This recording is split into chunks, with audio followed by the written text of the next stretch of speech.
అదేనండి తీర్మానం మనం అనుకున్నట్టే ఏడు ముద్రలు అయిపోయినామండి. తమరు రెండో కూతురు పెళ్లి మేము చేయించాం.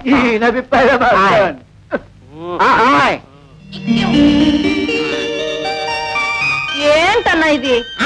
పిదండి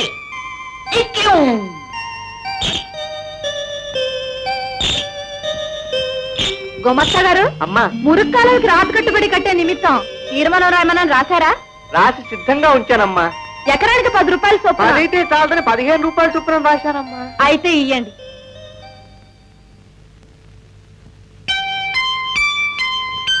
ఇది ఏమత్రం అండి గుమస్తా గారు? ఇది ఇది మురుక్కాలవకు. ఇది నా అనుకుంటానే.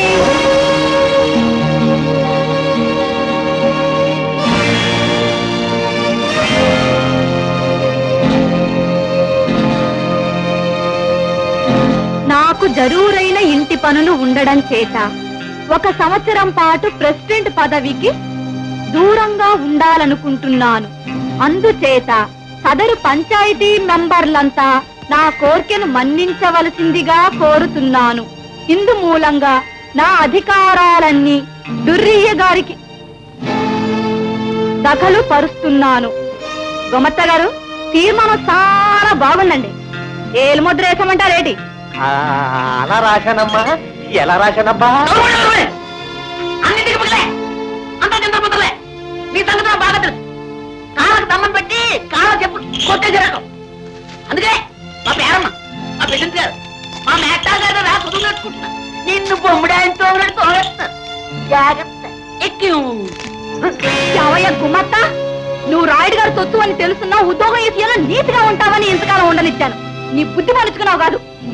రాతి కట్టుబడి గురించి తీర్మానం రాయమంటే నాకే సెట్టాలను చూస్తావా?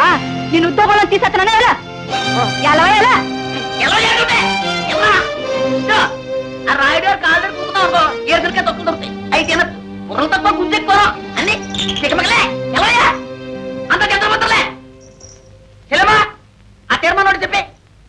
మీ అందరితోటి ఓ తీర్మానం తెచ్చిద్దాం అనుకుంటున్నాను. మేమంతా కూకుంది అందుకే కదా. అదేదో తొందరగా చెప్పండి. మురుక్కాలకు గండిపడి ఆట పంటలు పాడైపోతున్నాయి కదా. అందుకని ఎకరానికి 10 రూపాయల చొప్పున వసూలు చేసి గట్టంతా రాతి కట్టుబడి కట్టించాలనుకుంటున్నాను. ఏటంటారు? మీ అభిప్రాయం మా అభిప్రాయం కాదు. మా అభిప్రాయం మా అభిప్రాయం. అవును, ఈ తీర్మానాన్ని మేమంతా వ్యతిరేకిస్తున్నాం. ఈ ఎత్తులో కనిపిస్తున్నాం. ఏటది? ఏమన్నది? ఈ ఊరు మొత్తం రాయుడు గారు ఎక్కువది. ఆ నుండి ఎక్కువ సొమ్ము రాబట్టాలని మీ పన్నాగం. ఇలాగ ఒక మనిషి మీద ఖర్చు తీర్చుకుంటూ మేము సాయించాం. ఏంటి అమ్మకలు గారు? యూట్యూబ్ మనకండి రండి పోదాం. గొర్రెలు గొర్రెలు ఆ కథాయి తిరుగుతున్నాయి. ఆడి మీ అర్పణ కోసం వీళ్ళని ఊరిస్తారు. ఆర్థిక కింద మనకొద్దు మనకొద్దు. నువ్వు చెయ్యాలనుకుని చేసాయి. ఆ గవర్నమెంట్ లేరు. అరే సర్కారు ఆడితో చెప్పే ఆ కట్టుబడి కట్టించి వాళ్ళ తొలకాయలు తీసుకొచ్చి నా దేవుడు పెట్టుకుంటాను. చెల్లమ్మా, ఆ దేవుడు ఎప్పుడు నీ ప్రవర్తతి ఉత్తిష్ట నరశార్దూల కర్తవ్యం దైవమాహన్నికం. ఉత్తిష్టోత్తిష్ట గోవింద ఉత్తిష్ట గరుడధ్వజ ఉత్తిష్ట కమల.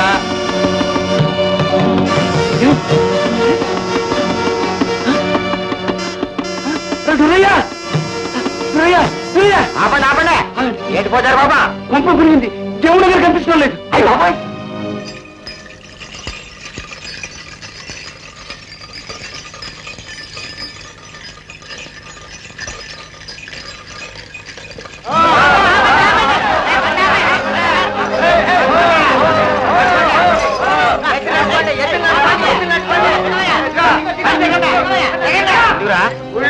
దేవుడి దగ్గర కనిపిస్తలేదా?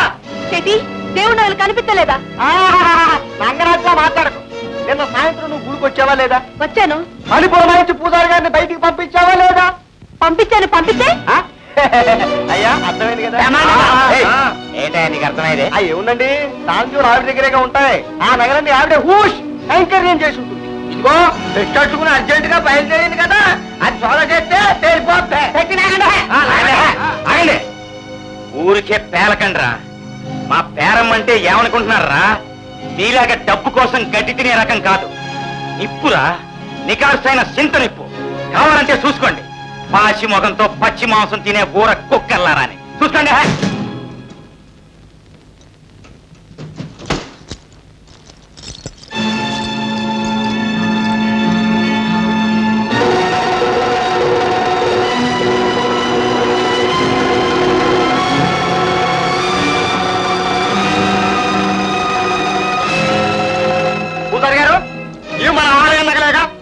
అవునండి, అవును. ఇప్పుడు చెప్పవా ఎవరు నీ కాసారి సెత్తు తిప్పో? ఎప్పుడు ఎవరు పచ్చి మాసం తినేవాళ్ళు? ఇప్పుడు చెప్పు. ఎవరు గడ్డి తినేవాళ్ళు? ఎవరు కుక్క? ఎవరు పాచి మొహం? ఇప్పుడు చెప్పయ్యా.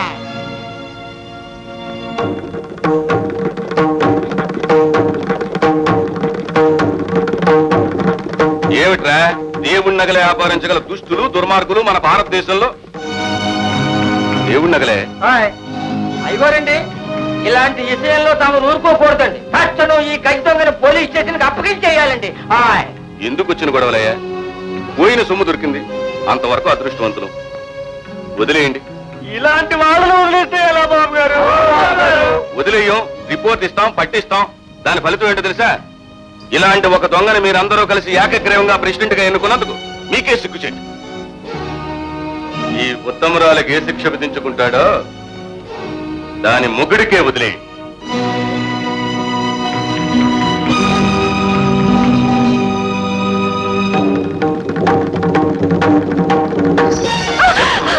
ఏం చేయమంటావో చెప్పవే. ఇప్పులాంటి దానిపై నిన్ను నమ్మినందుకు నా పరువు మర్యాద పుట్టిపాలు చేసేశావు. ఆ పెద్ద మనిషిలాగా నన్ను క్షమించి వదిలేయమంటావా? నువ్వు చేసిన ఘోరానికి కాళ్ళు చేతులు కట్టి గోపేతో చేయమంటావా? చెప్పు. నగలమ్మి ఏటి కట్టుకి రాతి కట్టుబడి కట్టించి 10 మందిలోనూ నీ పరువు పెంచుకోవాలనుకున్నావా? పొద్దున్నే నీ పెట్టి చదువుతానంటే అక్కర్లేదని ఎందుకు అవ్వరించావో ఇప్పుడు తెలుస్తా ఉన్నదే. నా లెవెల్ పడిపోయింది. ఇక నీకు నాకు కుదరదు. ఎలా చట్టం వస్తావు? నీ దారి నీకి, నా దారి నాది.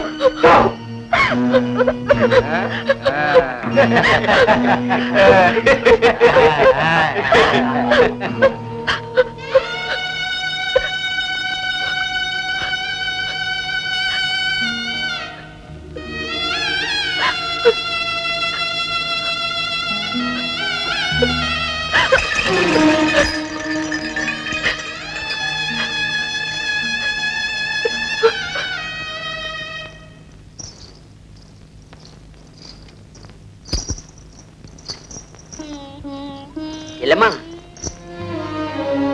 ఆ గుంట లెక్కలు పెట్టేది పూర్వేంటో, ఆ నగతో ఆటగా ఆటేంటో, ఈ తికమకలు జంతరమంటలు అన్ని చూద్దాం. ఇల్లమ్మా, నువ్వు మాత్రం ధైర్యంగా ఉండాలి. ధర్మం జయించకపోయిందో ఇట్లు. ఆ పెద్దరాజు పిచ్చెత్తిన వల్ల తిరుగుతున్నాడంటే నమ్మండి. నెమ్మదిరా. ఇవాళ రేపు ఆ పేరమని చంపేసినా ఆశ్చర్యపడనక్కర్లేదండి. నిజంగా చంపేస్తాడే. ఎవరిది? నేనండి, పెద్దిరాజుని. ఇట్టా రావాల్సి వస్తాదని నేను అనుకోలేదు, వస్తానని మీరు అనుకుని ఉండరు. ఓ 1000 రూపాయలు అవసరం వచ్చాయండి. తమరు సత్తారేమో అని. ఎందుకట? ఎక్కడికన్నా వెళ్ళి ఏదన్నా బతుకు తెరువు చూసుకుందామని. ఇప్పటికి బ్రతుకు తెరువు గురించి ఆలోచన వచ్చిందన్నమాట. ఏం చేస్తాడండి పాపం, చిన్నప్పటి నుంచి కలిసిమెలిసి తిరిగారు. కన్న తల్లిని కూడా ఎదిరించి కావాలని కట్టుకున్నాడు. మరి ఇప్పుడు ఆవిడ గారేమో గోకర్ణంగోరు. దాని ఊసెత్తబోకండి.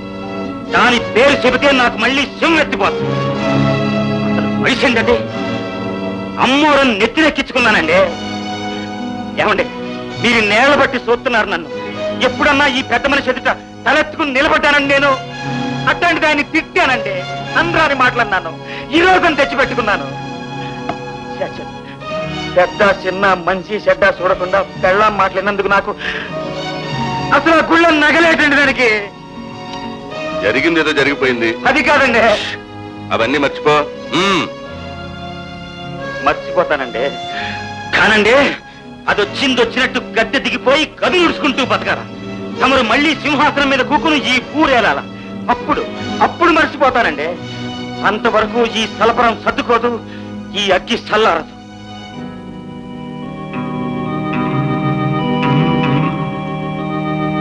అన్నీ సర్దుకుంటాయి. ఇదిగో ఇది పుచ్చుకో. సందేహించుకో, అయ్యగారు అభయస్తం ఇచ్చారుగా, అమృతంలో పుచ్చుకో. పుచ్చుకో పుచ్చుకో పుచ్చుకో. మన పథకం పారింది, మీ పట్ట పండింది.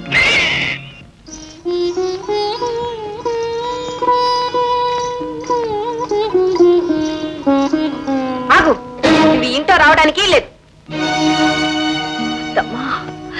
నువ్వు నమ్ముతున్నావా? నేనా దొంగతనం చేయలేదత్తమ్మా. మీ అబ్బాయి మీద ఒట్టేసి చెప్తున్నాను. ఇంకా ఆడి మీద కూడా ఎందుకే ఒట్టు? ఇప్పటికే మతి పోగొట్టుకుని ఇంటి పట్టి ఉండకుండా పిచ్చాడే తిరుగుతా ఉన్నాడు. నా కన్నపడ్డ నాకు దూరం అయ్యాక ఇక నా వాళ్ళంటూ నాకెప్పుడు లేరు. వెళ్ళు, ఎక్కడికి వెళ్తావా? వెళ్ళు.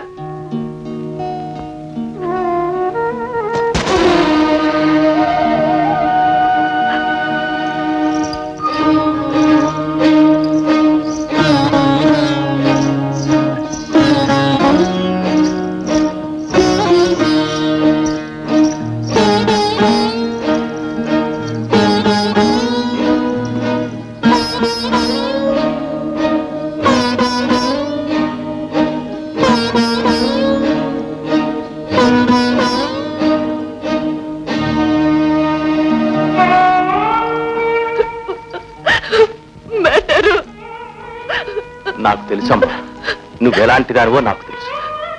ఈ అపవాదు నా మీద ఎందుకు వచ్చింది మ్యాటరు? నేనే పాపం చేశాను. మంచిగా ఉండడమేనమ్మా నువ్వు చేసిన పాపం. మంచికి చెడ్డకి ఎప్పుడు విరోధం. పదమ్మా, మన ఇంటికి వెళదాం. వద్దు మ్యాటరు, వద్దు. దేవుడి నగల వల్ల జనంలో నేను దొంగనయ్యాను. ఆ దేవుడే నేను దొంగను కాదని జనానికి చెప్పాలి. అంతవరకు ఆ దేవుడిని నిద్ర నేను పెట్టారు.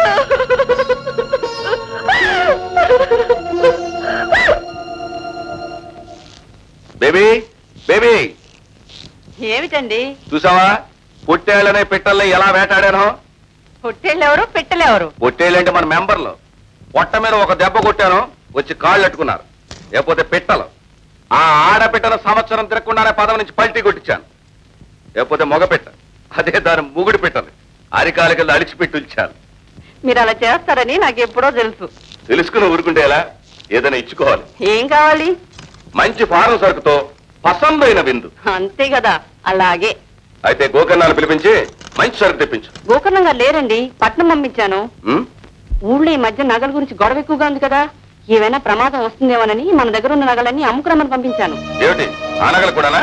అవి అంటే దేవుడి నగలేనా? అవే. అసలు పంపించేవే అవండి. పంప ముంచావు కదే, పంప ముంచావు. ఏమీ మునగలేదు, ఊరికే కంగారు పడకండి.